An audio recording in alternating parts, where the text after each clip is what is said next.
नमस्कार, मैं नियाज खान और आप देख रहे हैं एनएमएफ न्यूज। हिंदुस्तान के प्रधानमंत्री नरेंद्र मोदी और हैदराबाद से एआईएमआईएम सांसद असदुद्दीन ओवैसी के बीच किस कदर 36 का आंकड़ा रहता है, ये आप इस बात से समझ सकते हैं कि देश की सत्ता संभाले पीएम मोदी को 8 साल से भी ज्यादा का वक्त गुजर गया है, लेकिन कभी मोदी और ओवैसी की मुलाकात नहीं हुई है। इतना ही नहीं, ओवैसी तो मोदी की मुखालिफत का एक मौका भी नहीं छोड़ते। ऐसे कट्टर धुर विरोधी सियासी नेता होने के बावजूद ओवैसी ने स्वतंत्रता दिवस से ठीक पहले पीएम मोदी से एक ऐसी गुजारिश की थी जिसे पीएम मोदी भी तुरंत मान गए।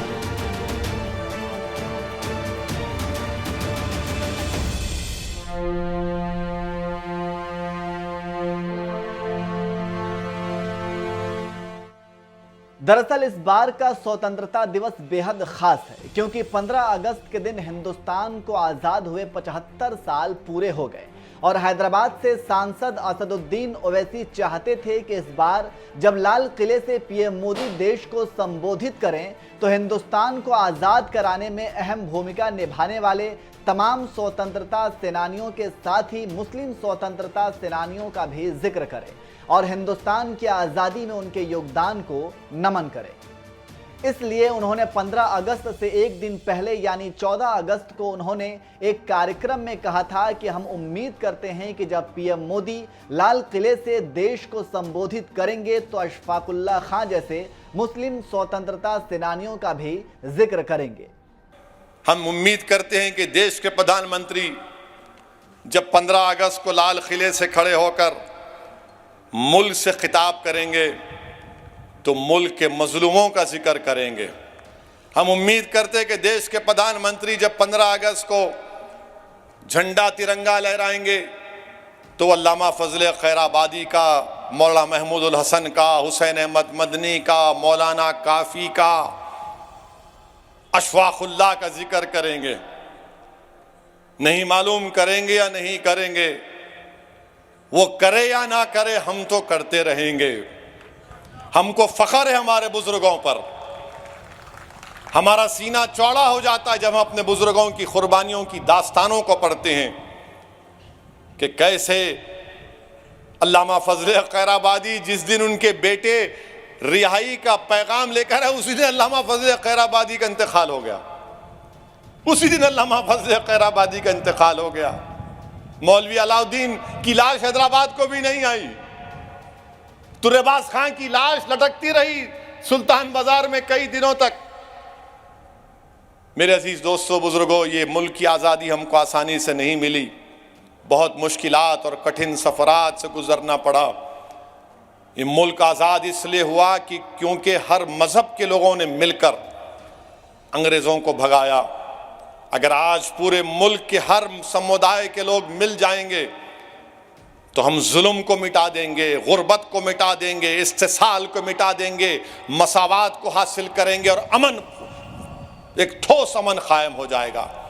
वैसे तो हिंदुस्तान को आज़ाद कराने के लिए अंग्रेजों से लड़ने वाले तमाम स्वतंत्रता सेनानियों का कोई भी धर्म, जाति या मजहब नहीं होता, लेकिन एआईएमआईएम सांसद असदुद्दीन ओवैसी ने स्वतंत्रता सेनानियों में भी धर्म का एंगल ढूंढ निकाला और मुस्लिम स्वतंत्रता सेनानियों का जिक्र करते हुए कह दिया कि हमें उम्मीद है पीएम मोदी लाल किले की प्राचीर से मुस्लिम स्वतंत्रता सेनानियों का भी जिक्र करेंगे। ओवैसी की इस गुजारिश के अगले ही दिन यानी 15 अगस्त को जब देश के प्रधानमंत्री नरेंद्र मोदी ने लाल किले से देश को संबोधित किया तो उन्होंने सरदार भगत सिंह से लेकर अशफाकुल्लाह खां और बेगम हजरत महल जैसी तमाम स्वतंत्रता सेनानियों को नमन किया। यह देश कृतज्ञ है मंगल पांडे, तात्या टोपे, भगत सिंह, सुखदेव, राजगुरु, चंद्रशेखर आजाद, अशफाकुल्लाह खां, राम प्रसाद बिस्मिल, अनगिनत ऐसे हमारे क्रांतिवीरों ने अंग्रेजों की हुकूमत की नींव हिला दी थी।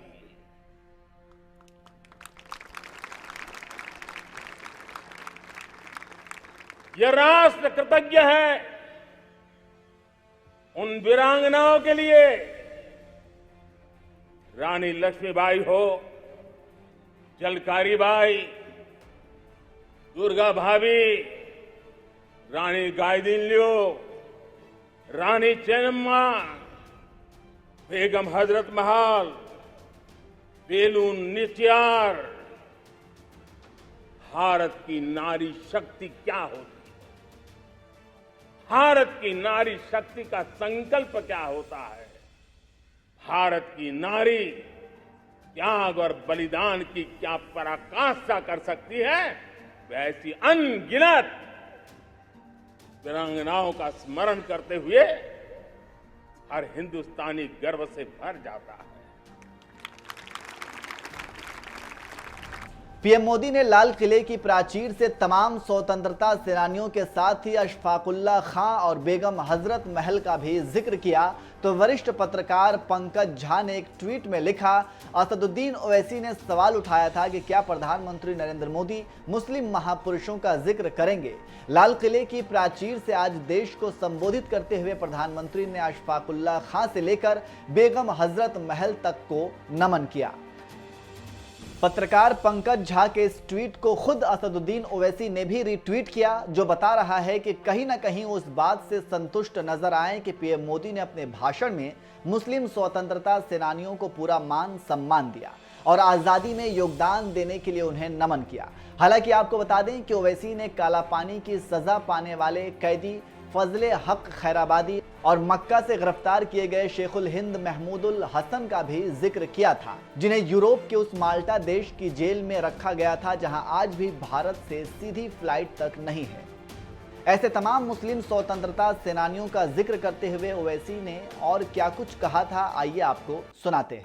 एक अंग्रेज मौरिख, बल्कि एक खातून अंग्रेज की किताब मैंने पढ़ी जिसमें लिखा कि एक मर्तबा जब जंग बाद में अंग्रेज बड़ी तैयारी से आए तो हाजी इमदादुल्लाह महाजिर मक्की रहमतुल्लाह अलैह पीछे हटे तो किसी एक अस्तबल में जाकर छुपना पड़ा।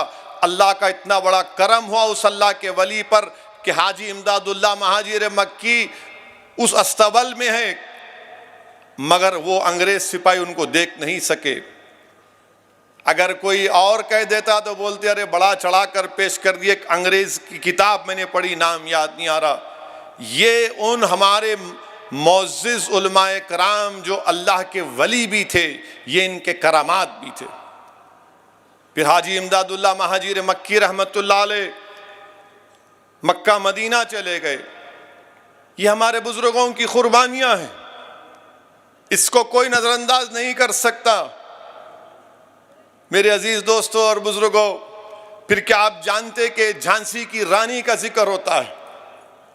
झांसी की रानी का जिक्र होता है, मगर कोई आपको ये नहीं कहता कि झांसी की रानी के साथ खुदा बख्श कौन था, गुलाम गौस खां कौन थे, तोप के इंचार्ज गुलाम गौस खां, फौज के इंचार्ज खुदा बख्श झांसी की रानी के साथ।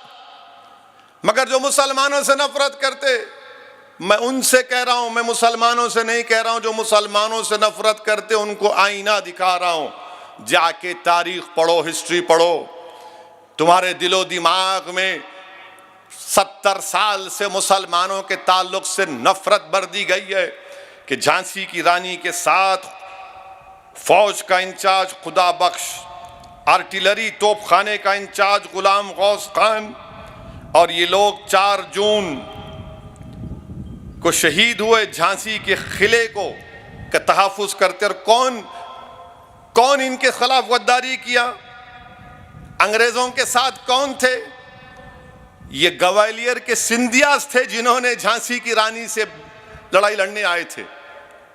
और झांसी की रानी के साथ जो एक हमेशा एक खातून महिला साथ रहती थी, वो क्या हिंदू थी? नहीं, वो मुसलमान थी। क्या नाम था उसका? मंजर नाम था उसका। कोटा की सराय में झांसी की रानी के साथ वो भी शहीद हो गई। ये बताना जरूरी है, ये बोलना जरूरी है, इन लोगों को आईना दिखाना जरूरी है। वरना तो ये सिर्फ नफरत फैला रहे हैं मुसलमानों के ताल्लुक से। मेरे अजीज दोस्तों और बुजुर्गों, फिर वहीं पर आप देखेंगे कि मौजूदा हरियाणा है, बहादुर शाह जफर ने खुद मुख्तारी का ऐलान किया अल्लामा फजल खैराबादी के फतवे के बाद, और अल्लामा फजल खैराबादी दिल्ली की जामा मस्जिद में खड़े होकर अंग्रेजों के खिलाफ जिहाद का फतवा दिए थे। और उस वक्त जुमे की हर नमाज के बाद ये ऐलान होता मुसलमानों से कि जिहाद करो अंग्रेजों के खिलाफ, जिहाद करो अंग्रेजों के खिलाफ। तो हरियाणा का हिस्सा जो अब मौजूदा हरियाणा, वहां पर बहादुर शाह जफर ने जिम्मेदारी दी दो लोगों को, एक हुकुम जैन को और मुनीर बेग को। ये बेहतरीन मैथमेटिक्स पढ़ाने वाले थे, बेहतरीन जबान बोलते थे। हुकुम चंद और मुनीर बेग, इन दोनों को जिम्मेदारी दी गई। अंग्रेजों से मुकाबला किया, बाद में शिकस्त हुई। तो अंग्रेजों ने क्या किया था, हुकुम चंद को और मुनीर बेग को एक ही दरख्त के एक ही डाली पर इनको लटका कर फांसी दे दी। और क्या किया, इनकी लाशों से क्या किया, मुनीर बेग की लाश को जला दिया और हुकुमचंद जैन की लाश को दफना दिया। इनके मजहब में जलाना नहीं है, जला दो, इनके मजहब में दफनाना नहीं, दफना दो। इसका जिक्र नहीं करेंगे। जो लोग आज तिरंगे की बात करते हैं, इनकी जबान से ये नहीं निकलेगा।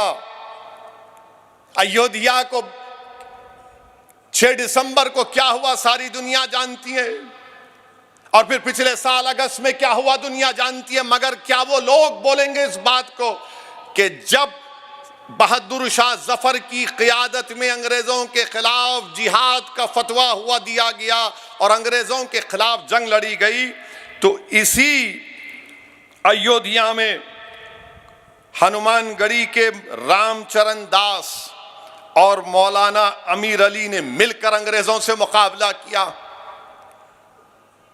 मौलाना अमीर अली और हनुमानगढ़ी के रामचरण दास ने मिलकर मुकाबला किया और इनको एक इमली के झाड़ पर कुबेर टीला एक जगह, वहां पर इनको फांसी पर लटका दिया गया।